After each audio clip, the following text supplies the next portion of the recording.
अस्सलाम वालेकुम। एक नए व्लॉग में खुश आमदेद। मेरा नाम कामरान यूसुफ है। उम्मीद आप जहाँ भी होंगे खैरियत से होंगे। आज से ठीक 2 रोज़ के बाद अमेरिका की तारीख के सबसे अहम इंतखाबात होने जा रहे हैं।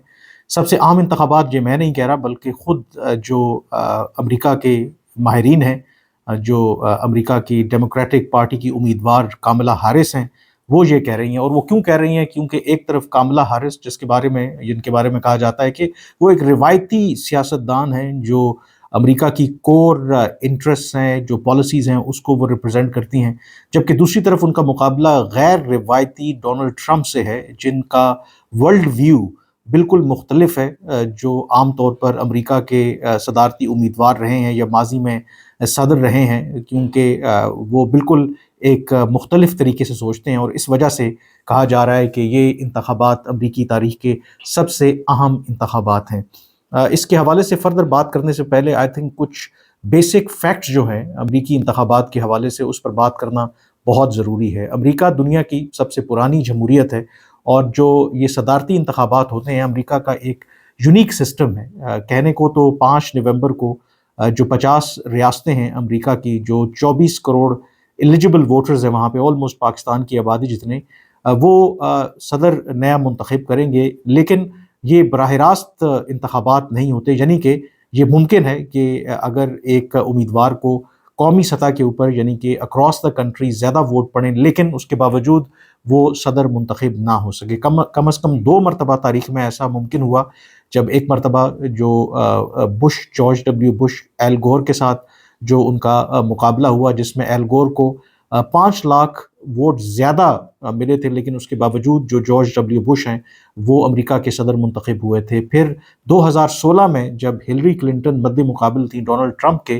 तो ओवरऑल हिलरी क्लिंटन को 30 लाख वोट जो हैं वो ज़्यादा पड़े थे डोनाल्ड ट्रंप के मुकाबले में, लेकिन उसके बावजूद डोनाल्ड ट्रंप जो हैं वो अमेरिका के सदर मुंतखब हुए थे। उसकी वजह ये है कि अमेरिका में जो निज़ाम है, वो नेशनल लेवल के ऊपर तो इंतखाबात लड़े जाते हैं, लेकिन बुनियादी तौर पर हर रियासत के अंदर आपको मुकाबला करना पड़ता है, और हर रियासत को उसकी आबादी के तनासब से जो वहाँ पर इलेक्टोरल कॉलेज है, उसके मुताबिक जो वोट्स हैं वो एलोकेट किए जाते हैं। तो टेक्निकली ये जो इंतखाबात होते हैं, वहाँ पर जब वोट लोग डालने जाते हैं किसी भी रियासत के अंदर, तो वो बराह रास्त उस उम्मीदवार को नहीं, बल्कि जो इलेक्टोरल कॉलेज होता है उसको वो वोट डालते हैं। मसलन अगर आप 50 रियासतों की बात करें, तो इस वक्त आबादी के एतबार से कैलिफोर्निया जो रियासत है, उसके पास सबसे ज़्यादा 54 इलेक्टोरल कॉलेज हैं। और होता ये है कि अगर उस लेट्स से कि कैलिफोर्निया के अंदर अगर सिर्फ एक वोट से भी कोई उम्मीदवार जीत जाए, तो तमाम के तमाम जो 54 इलेक्टोरल कॉलेज हैं वो चले जाते हैं उस उम्मीदवार की तरफ। और कुल 538 इलेक्टोरल कॉलेज के वोट्स हैं, और उसके लिए सिंपल मैथ्स आपको चाहिए। जो सिंपल मेजॉरिटी 270 270 या उससे ज़्यादा आपको इलेक्टोरल कॉलेज के वोट चाहिए अगला सदर मुंतखब होने के लिए। इसमें जो सबसे एक अहम पॉइंट है कि अमेरिका में रिवायती तौर पर 2 के 24 करोड़ एलिजिबल वोटर्स हैं, लेकिन जो सदर का बनने का जो एक्चुअल जो उस पर असर होता है कि कौन फैसला करता है, वो सिर्फ आप कह सकते हैं कि चंद रियासतें हैं, चंद लाख वोटों से ही अमेरिका का जो सदर है उसके चुनाव का पता चलता है। उसकी वजह ये है कि रिवायती तौर पर जो 50 रियासतें हैं, उसमें बेशतर जो हैं वो ऑलरेडी आप कह सकते हैं कि डिसाइडेड होता है, उनकी लीनिंग होती है। जो ब्लू और रेड स्टेट्स की बात होती है, ब्लू जो है वो डेमोक्रेट्स को रिप्रेजेंट करती है, जबकि जो रेड स्टेट्स हैं वो रिपब्लिकन को रिप्रेजेंट करते हैं। तो बेशतर जो रियासतें हैं इन 50 स्टेट्स के अंदर, उनकी लीनिंग ऑलरेडी पहले ही पता होती है। लेकिन जब स्विंग स्टेट्स की बात आती है, मसलन कोई 1 दर्जन के करीब, बल्कि इन इंतखाबात के अंदर 7 ऐसी रियासतें हैं जिन्हें बैटल ग्राउंड स्टेट्स या स्विंग स्टेट्स कहा जाता है, जहाँ पर ये वाज़ेह नहीं है कि जो वहाँ के वोटर्स हैं वो किसको वोट करेंगे, और उन्हीं के वोटों से जो आप कह सकते हैं कि एक फैसला कुन लड़ाई जो है वो मार्ज़ वजूद में आती है, या फैसला होता है कि अगला सदर कौन होगा। और वो कौन सी इस वक्त 7 जो रियासतें हैं जिन्हें स्विंग स्टेट्स या बैटल ग्राउंड स्टेट्स कहा जाता है, उसमें नॉर्थ कैरोलिना है, निवाडा है, जॉर्जिया है, मिशिगन है, पेंसिल्वेनिया है और विस्कॉन्सिन है। ये वो रियासतें हैं जहाँ पर जब भी सदारती इंतखाबात होते हैं, तो कभी रिपब्लिकन उम्मीदवार को ज़्यादा वोट पड़ते हैं, तो कभी डेमोक्रेट्स को, और यहाँ से जो जीतता है उसमें आई थिंक बहुत वाज़ेह है कि वही अगला अमेरिका का सदर मुंतखब होता है। उसके लिए अगर हिस्टोरिकली अगर आप देखें 2016 में जब डोनाल्ड ट्रंप तवक्कुआत के बरक्स अमेरिका के सदर मुंतखब हुए, तो वो 3 रियासतें जो बैटल ग्राउंड स्टेट्स की अगर आप बात करें, जिसमें मिशिगन, पेंसिल्वेनिया और विस्कॉन्सिन, इन तीनों रियासतों से वो जीते थे। माजी में ये डेमोक्रेटिक लीनिंग रियासतें थी और वो फिर अमेरिका के सदर मुंतखब हुए। 2020 में जब उनका मुकाबला मौजूदा जो सदर हैं जो बाइडन, उनसे हुआ, तो जो बाइडन ने वो रियासतें वापस ले ली डोनाल्ड ट्रंप से, यानी कि मिशिगन, पेंसिल्वेनिया और विस्कॉन्सिन, इन तीनों रियासतों से 2016 में अगर डोनाल्ड ट्रंप जीते थे तो 2020 में जो बाइडन को कामयाबी मिली थी और इसी वजह से वो फिर अमेरिका के सदर मुंतखब हुए। इस वक्त जो प्री पोल सर्वेज हैं, जो पोलस्टर्स जिन्हें कहते हैं, उसके उनके मुताबिक बहुत क्लोज रेस है। नेशनल लेवल के ऊपर सिर्फ 1 पॉइंट की बर्तरी कहते हैं कि कामला हारिस को हासिल है, लेकिन जो बैटल ग्राउंड स्टेट्स हैं, जो 7 रियासतें जिसका मैं जिक्र कर रहा हूँ, उसमें कम से कम 5 ऐसी रियासतें हैं जिसमें जो डोनाल्ड ट्रंप हैं वो आगे हैं, लेकिन अगेन वो बहुत आप कह सकते हैं कि कम मार्जिन से आगे हैं। तो इसलिए किसी को नहीं पता कि एक्चुअली 5 नवंबर को क्या होगा। अब इसमें एक और जो सबसे अहम सवाल है वो ये है कि डोनाल्ड ट्रंप 2020 में जब वो री इलेक्शन के लिए गए थे और उन्होंने इंतखाबात के नताइज को मानने से इनकार कर दिया था, और यूएस कांग्रेस के ऊपर, कैपिटल हिल के ऊपर उनके सपोर्टर्स ने जो धावा बोला था, अब ये कहा जा रहा है कि जो डोनाल्ड ट्रंप हैं वो पहले ही शायद विक्ट्री का ऐलान कर देंगे, इवन वोटिंग के दौरान ही, और अगर उनको शिकस्त भी होती है तो वो शिकस्त नहीं मानेंगे। और ये वो नुक्ता है जो खुद अमेरिका के अंदर बैठे जो लोग कह रहे हैं कि जो डोनाल्ड ट्रंप हैं वो 2020 के मुकाबले में इस दफ़ा ज़्यादा आगे केओस क्रिएट करेंगे, और अगर वो शिकस्त उनको होती है वो नहीं मानेंगे। तो इसलिए कहा जाता है कि अमेरिका के ये जो इंतखाबात हैं, ये ना सिर्फ अमरीकी ये तयन करेंगे कौन अगला सदर होगा, ये अमेरिका में जो जमहूरियत है वो कितनी मौसर है, कितनी हेल्दी है, उसका भी तयन करेंगे। और अगर वाकई डोनाल्ड ट्रंप को शिकस्त होती है, उनके सपोर्टर्स मानते नहीं हैं, इस वक्त अमेरिका बिल्कुल डिवाइडेड है, तो बहुत से लोगों का ये खदशा है कि अमेरिका के अंदर एक खाना जंगी की सी सूरत हाल भी हो सकती है। अब जो सबसे अहम नुक्ता है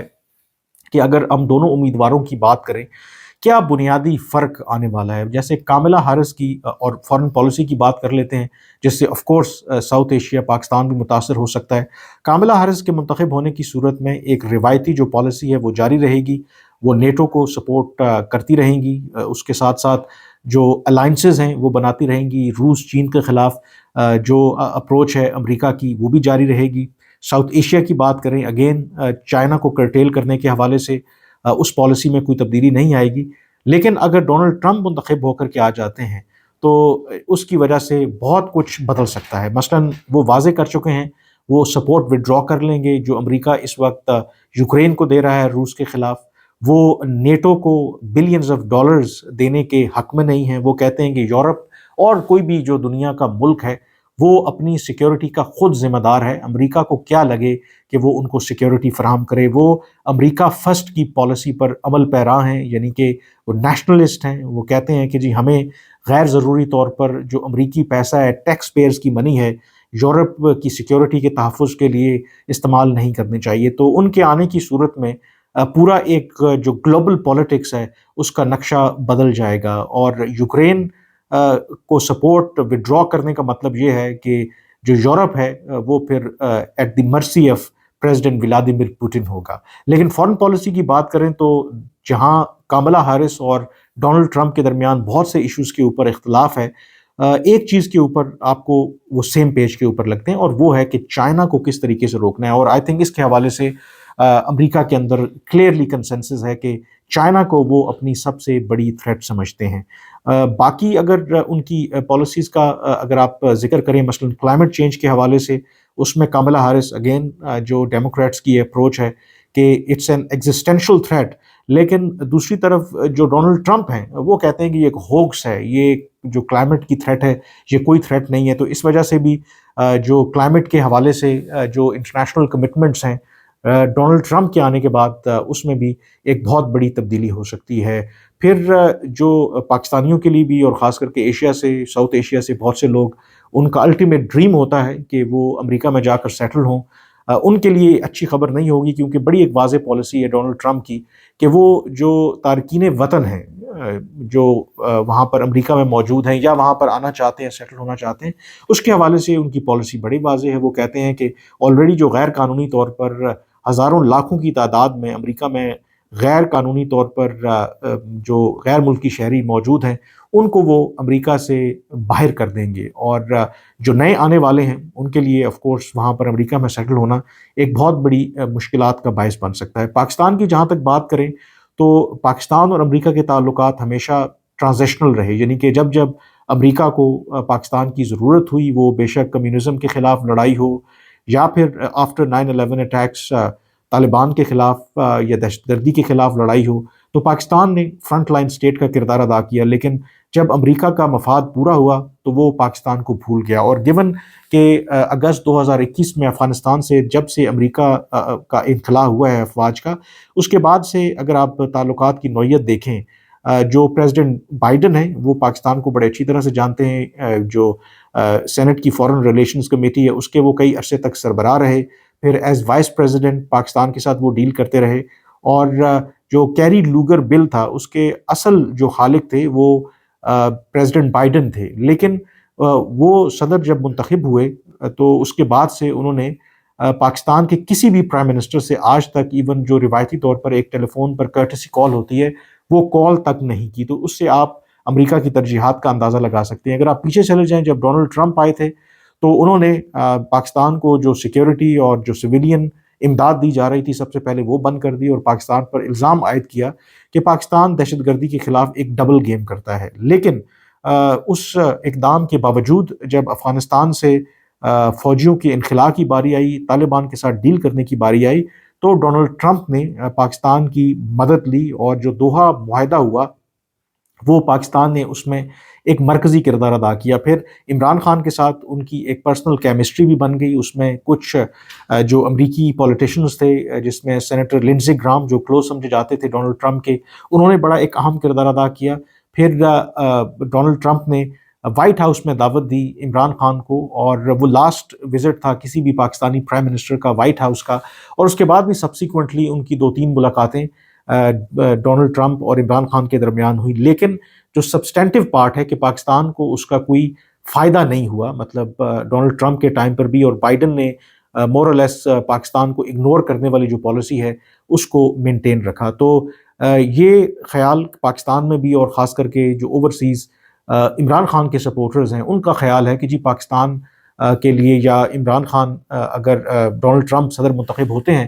تو وہ دباؤ ڈالیں گے پاکستان کی سیکیورٹی اسٹیبلشمنٹ کے اوپر، پاکستان کی حکومت کے اوپر، کہ وہ عمران خان کو رہا کریں۔ اب کل میری اس سلسلے میں کچھ ماہرین سے بات ہو رہی تھی، ڈاکٹر عادل نجم میرے پروگرام میں تھے اور میں نے ان سے یہ سوال کیا، تو وہ امریکہ میں آبویسلی موجود ہیں، تو انہوں نے کہا کہ جو ڈونلڈ ٹرمپ ہیں ان کو اپنی فیملی کا خیال نہیں ہے، اور دوسرا 500 مسائل ہیں امریکہ کے لیے بیفور پاکستان۔ تو یہ آئی تھنک خوش فہمی ہے پاکستان میں لوگوں کی یا پی ٹی آئی سپورٹرز کی کہ وہ اگر منتخب ہوں گے تو ان کے لیے سب سے بڑا ایشو جو ہے وہ عمران خان کی رہائی ہوگا۔ تو آئی تھنک جو ڈپلومیسی ہوتی ہے، جو ریلیشن شپ ہوتے ہیں، وہ اس طریقے سے آپریٹ نہیں کرتے، لیکن پاکستان میں شاید ہم ایک اس کو اوور سمپلیفائی کر کے پیش کرنے کی کوشش کرتے ہیں۔ بٹ جو بھی رزلٹ ہوگا آئی تھنک ایک واٹر شیڈ مومنٹ ہے امریکہ میں، جو جمہوریت ہے اور امریکہ میں جو ان کی پالیسیز ہیں۔ تو کلیئرلی آئی تھنک اگر ڈونلڈ ٹرمپ منتخب ہوتے ہیں تو جسے وہ کہتے ہیں نا کہ ایک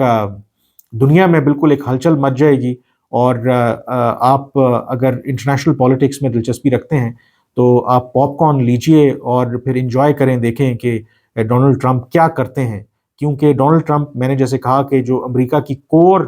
فارن پالیسی ہے، کور جو اس کے انٹرسٹ ہیں دنیا کی، وہ سپر پاور ہے اور ہر جگہ پر اس کے بیسز موجود ہیں، اس کے اتحادی موجود ہیں۔ تو جو ڈونلڈ ٹرمپ ہیں وہ اس سے قطع نظر وہ کہتے ہیں جی کہ بھاڑ میں جائے نیٹو، بھاڑ میں جائے یورپین یونین، جہاں جہاں پر امریکہ کا مفاد ہوگا ہم نے صرف اس کے لیے کام کرنا ہے، باقی ہمیں کوئی فرق نہیں پڑتا۔ تو ایسی صورت میں اگر جو ڈونلڈ ٹرمپ ہیں وہ ایک ایسے موقع کے اوپر جب لوگوں کا یہ خیال ہے کہ امریکہ is already on the decline, اور یہ اگر وہاں پر امریکہ میں ایک ایسے صدر منتخب ہو جاتے ہیں جو امریکہ کی ڈیپ اسٹیٹ کو ریپرزینٹ نہیں کرتے، تو جو امریکہ مخالف قوتیں ہیں جس میں چین سر فہرست ہے اور روس ہے، ان کو ایڈوانٹیج ہوگا اور وہ اس کا بھرپور فائدہ اٹھا کر کے جو اپنا اثر و رسوخ ہیں دنیا کی پالیٹکس کے اوپر، جو گلوبل فائنینشیل سسٹم ہے، اس کو بڑھانے کی حتی الامکان کوشش کریں گے۔ تو اس لیے آئی تھنک یہ الیکشن جو ہے امریکہ کا، یہ نہ صرف امریکی عوام کے لیے امپورٹنٹ ہے بلکہ اس سے کہیں زیادہ جو دنیا کی پالیٹکس ہے اس کے لیے امپورٹنٹ ہے، باقی جو خطے ہیں ان کے لیے بھی امپورٹنٹ ہے اور پاکستان کے لیے بھی امپورٹنٹ ہے۔ تو دیکھتے ہیں کہ جب 5 نومبر کو انتخابات ہوں گے، لوگ ووٹ کرنے کے لیے جائیں گے۔ انفیکٹ آلریڈی 6-7 کروڑ لوگوں نے تو ووٹ ڈال بھی دیے ہیں، کیونکہ امریکہ کے اندر کئی ریاستوں میں ارلی ووٹنگ کا بھی کانسیپٹ ہے۔ تو 5 نومبر کو جب یہ انتخابات ہوں گے تو اس دفعہ تو جو سرویز بھی کہہ رہے ہیں کہ بہت ٹائٹ ریس ہے۔ ماضی میں ہم نے دیکھا 2016 میں ڈونلڈ ٹرمپ کو یہ جو پری پول سرویز تھے کوئی چانس نہیں دیا تھا الیکٹ ہونے کا۔ 2020 میں بھی ان کا خیال تھا کہ اتنی ٹائٹ ریس نہیں ہوگی، لیکن اس کے باوجود 2016 میں ٹرمپ نے سرپرائز دیا۔ 2020 میں 2016 کے مقابلے میں ان کو زیادہ ووٹ پڑے، دو کہ آف کورس الیکٹورل کالج کی اگر آپ بات کریں تو وہاں پر پریزیڈنٹ بائیڈن کی زیادہ برتری تھی، یعنی کہ وہ زیادہ ریاستوں میں الیکشنز جیتنے میں کامیاب ہوئے۔ تو اس دفعہ تو ریس جو ہے وہ بہت زیادہ کلوز ہے، اور کہا یہ جاتا ہے کہ جو ٹرمپ کے ڈائی ہارڈ سپورٹرز ہیں انہوں نے ماضی میں سرپرائز کیا ان پولسٹرز کو، تو 5 نومبر کو بھی وہ ان کو سرپرائز کریں گے۔ تو بہرحال بہت کچھ ہے ان امریکی انتخابات کے میں، اور ڈیفینیٹلی میری یہ کوشش رہے گی کہ انتخابات سے پہلے بھی اور آن دا پولنگ ڈے میں آپ کو گاہے بگاہے اس کے حوالے سے اپڈیٹ کرتا رہوں۔ لیکن فی الحال آپ سے اجازت چاہوں گا۔ اللہ حافظ۔